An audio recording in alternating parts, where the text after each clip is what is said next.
We are finally at the bottom, the worst of the worst, or the most unknown of all. When we originally started this series, 2,100 people were missing. And by the end, over 24,000 people have gone missing since.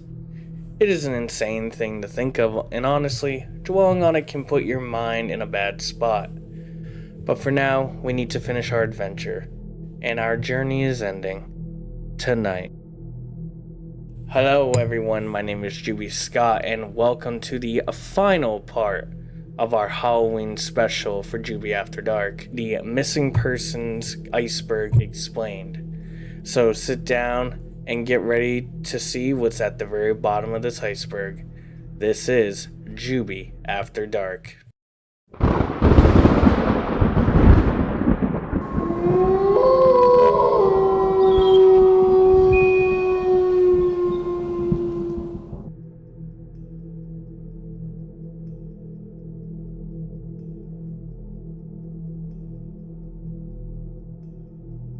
Sylvia and Miriam Skolze. Disclaimer, I might mess up on these names. Sylvia was a woman who went missing from Dredge near Hamburg, Germany on July 22nd, 2015. Sylvia married her husband Marco in 2007.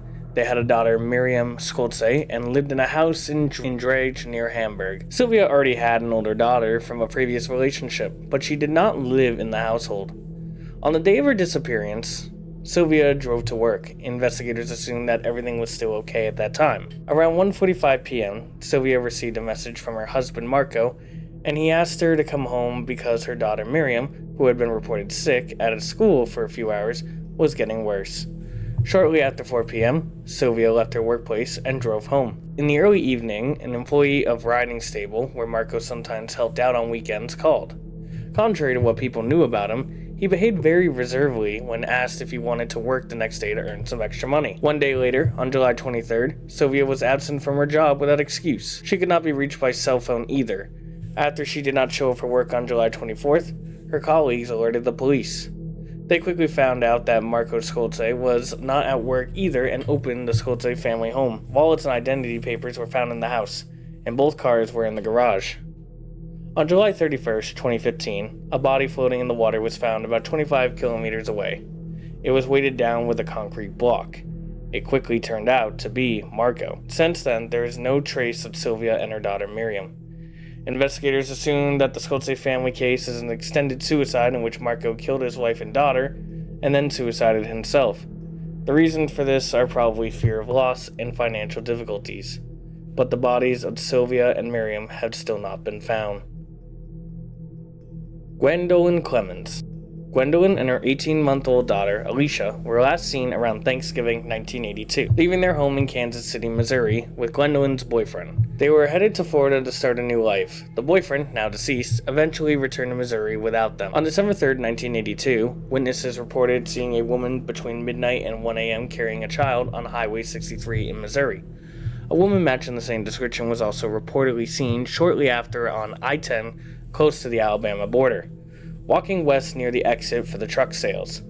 One of the witnesses who came forward told investigators she was monitoring the CB radio on the night of December 3rd, 1982, when there was a lot of chatter about a woman with a child walking down the interstate and being in distress but refusing to let anyone help her. 2 days later, on the morning of December 5th, 1982, a passing truck driver reported seeing a woman's body floating in the Escatawpa River near the I-10 bridge. Responding deputies found Alicia's body instead. The body of the 18-month-old Alicia Ann Henrik was partially submerged and her face up in the weeds close to the bridge.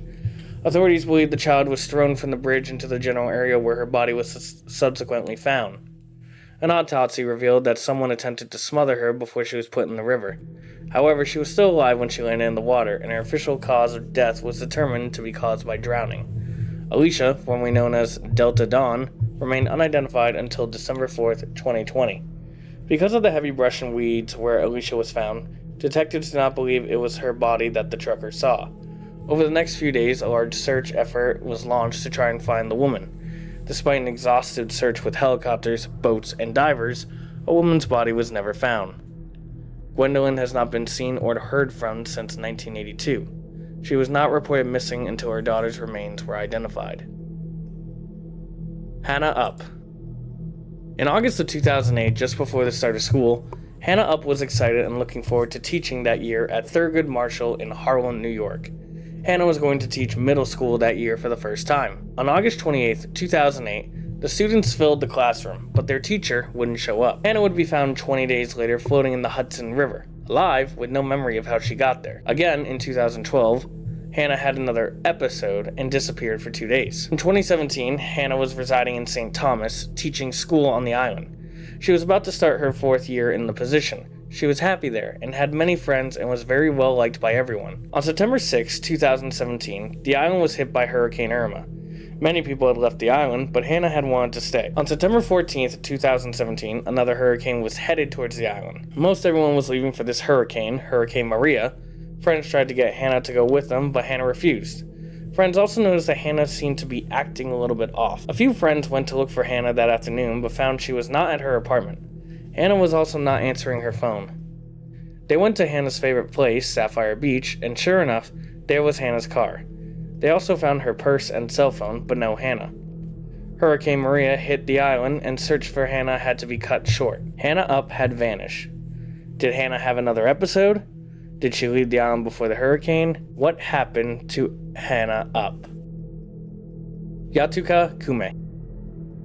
Yatuka is a man who is believed to have been abducted by North Korean agents in Noto, Japan on September 19, 1977. He's the first of 17 Japanese citizens who were officially recognized by the Japanese government who were abducted by North Korean government. Yatuka was a security guard that worked at Tokyo's Midaka City Hall. Was last seen on a beach in Noto, Ishikawa Prefecture, Japan.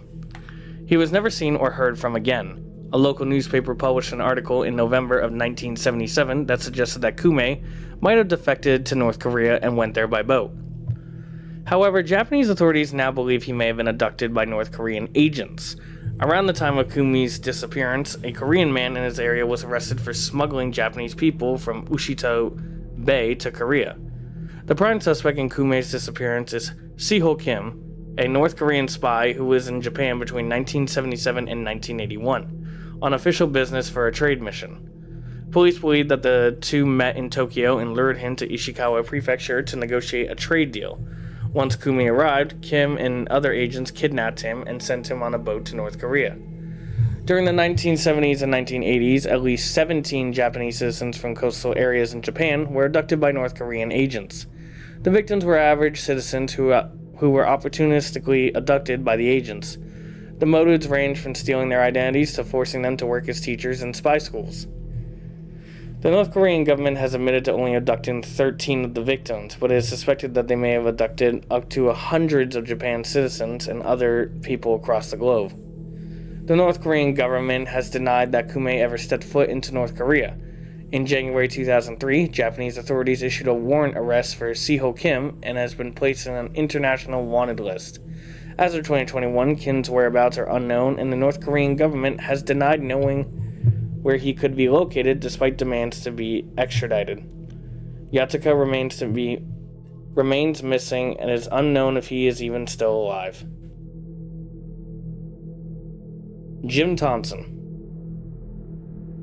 Thompson disappeared from Malaysia's Cameron Highlands while going on a walk on Sunday, March 26, 1967. Prior to his disappearance, he left Bangkok to spend a day with Penang with Mrs. Constance, his longtime acquaintance. On Friday, March 24th, they headed for the Highlands to holiday at the Moonlight Bungalow. Their hosts were Dr. Ling Tian Ji, a Singaporean Chinese chemist, and Mrs. Helen Ling, his Caucasian-American-born wife. On Sunday, all four got up early to attend the morning services at All Souls Church. While the rest were preparing themselves for the service, Thompson informed them that he would be taking a walk down Kumanting Road. After walking about 1.2 miles, he reached the main road. This was the first time he was alone for approximately 20 minutes. Later, he met up with the others and they all drove to church. The Easter services lasted for more than an hour. When it ended at noon, the group returned to Moonlight Bungalow at lunch at 1:30 p.m. He left the bungalow for an afternoon stroll, but before leaving, he waved goodbye to Mrs. Lang and Mrs. Manskow. They saw him depart to the estate via the bungalow's only access road. Thompson was in the Kuomintang precinct for more than 2 hours. At around 4 p.m., a cook from Lutheran Mission Bungalow saw him when he visited the chalet. He did not stay, but failed to return to the Moonlight Bungalow before 6 p.m. An intense search was conducted after the police declared he was lost. More than 500 people were involved in the hunt. This included the Army, the Malaysian Police Field Force, reward hunters, tourists, residents, mystics, scouts, missionaries, adventure seekers, American school students, and British servicemen. At the end of the hunt, Thompson was not to be found, and no clues were unearthed. The official search lasted for 11 days, and sporadic additional searching went on for months. The case generated worldwide publicity and intense speculation, with most press reports and analysis contending that Thompson had been kidnapped, although no ransom note was found, had been murdered, although no body was ever found, had voluntarily left to do secret work in resolving the Vietnam War, although no evidence has been persisted, or was eliminated by business rivals, although no evidence of this emerged. Jim Thompson straight up vanished. Ann Miller, Patricia Blow, and Renee Buell. On July 2nd, 1966, 19-year-old Patricia had been with two friends, 19-year-old Renee and 21-year-old Ann. The three young women vanished at Indiana's Dunes State Park, never to be seen again. According to Janice, Patricia's younger sister, the three friends were hanging out together that 4th of July weekend of 1966, and she had seen her the night before at home. Saturday, July 2nd, 1966, Patricia never came home. Patricia, Ann, and Renee were last seen at the Indiana Dunes State Park that July 2nd, sunning themselves, swimming, and talking, as well as boarding a trimarine type boat. It was described as being white with a turquoise interior and around 16 to 18 feet long. Officials believed the boat was occupied by one white male, well tanned with very dark wavy hair, wearing a beach jacket, who appeared to be 20 to 22 years old. Various items belonging to the woman were found on the beach, including their clothing, blankets, and other personal effects. Numerous searches were conducted for the women. The entire beach was searched along the grounds north of the marsh area. All cabins on the ground were searched along with the trails, but the women were never found. Janice had an interaction she had with Patricia just one day before disappearing, where she wasn't normal and she looked scared. That wasn't the only odd encounter she had with her sister. She said she had troubling conversation with Patricia shortly before she disappeared. She started crying. She never cried, Janice said. She said, "I'm in terrible trouble." The three missing women from the Indiana Dunes State Park have been missing for 57 years.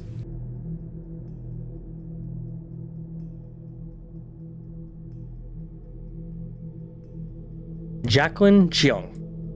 Jacqueline and her 20-year-old sister, Marijoy, were abducted outside of a mall in Cebu by 7 men on July 16, 1997. Allegedly, 3 of the men took turns sexually assaulting the sisters before they were both murdered. 2 days after the abduction, a body was later identified as Marijoy was found in the ravine, but Jacqueline has never been found. In 2004, 6 of the men were sentenced to death for the murders of Jacqueline and Marijoy. The 7th was not eligible for the death penalty since he was a minor at the time of the crime. However, capital punishment was abolished in the Philippines in 2006, and none of the defendants were executed. One of them, a Spanish citizen, was sent to Spain to serve the remainder of their sentence. In 2019, 4 of the men were controversially released under the Good Conduct Time Allowance Law. Despite the case being technically solved, a large amount of people in the Philippines believe that the sisters are both still alive and that the entire murder case was fabricated by the government. While the body found in the ravine was identified as Marijoy by her family, it was never confirmed by forensic means, and it's possible that the body may have been misidentified. In 2018, photographs were discovered from social media of Jacqueline and Marijoy's family members that depicted 2 women bearing a striking resemblance to the sisters. Allegedly, they changed their names and are now alive and well in Canada. These allegations have never been definitively confirmed or denied. Carly Goose. Carly, a then 16-year-old female, was reported missing by her family on the morning of October 13th, 2018. Carly was last seen by her family at the residence in the White Mountain Estates area of Chafflin Valley in Mono County, California, during the pre-dawn hours of October 13th, 2018. At some time during the early morning, Carly left the family residence while likely wearing gray sweatpants or jeans. a white t-shirt, and Vans brown shoes. Carly left her personal belongings behind at the residence, including her mobile phone. Carly was last seen by witnesses walking south approximately 30 yards east of Highway 6 and 100 yards south of Sierra View Road on the morning of October 13th, 2018.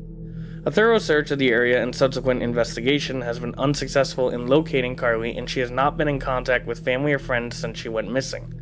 The Mono County Sheriff's Office and FBI continue to seek information that will assist in locating Carly. Helen Brock. Helen Brock was an American multimillionaire widow whose wealth had come from marrying into the E.J. Brock & Sons Candy Company. Brock disappeared on February 17th, 1977 and was declared legally dead as of the date of her disappearance in May 1984. An investigation into the case uncovered serious criminal activity associated with Chicago horse stable owners, including Silas Jane and Richard Bailey. More than a decade later, Bailey was charged with, but not convicted of, conspiring to murder Brock. He eventually received a sentence of 30 years after being convicted of defrauding her.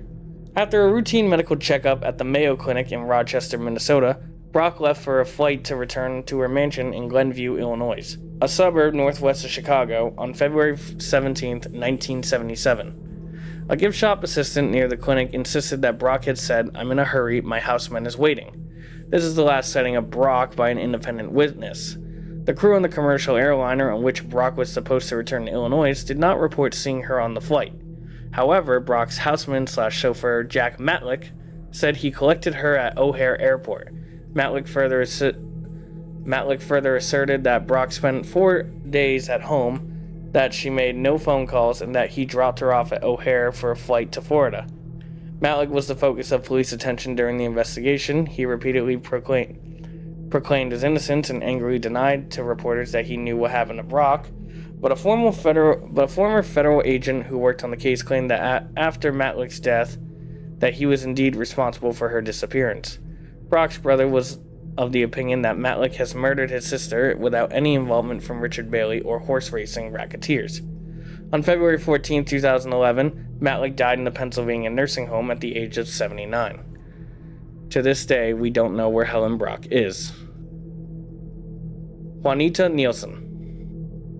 On Friday, July 4th, 1975, Nielsen went to the Carousel Club in King's Cross for a meeting with Trigg about advertising, as he'd been arranged the previous night. At 10:30 a.m., she telephoned Farrell to tell him that she was running late for a meeting. In 2000, Loretta Crawford, receptionist at the Carousel, made a new claim, that she made a phone call to Jim Anderson at his home in Vaucluse, told him that Nielsen had arrived and that he was quite pleased by the news.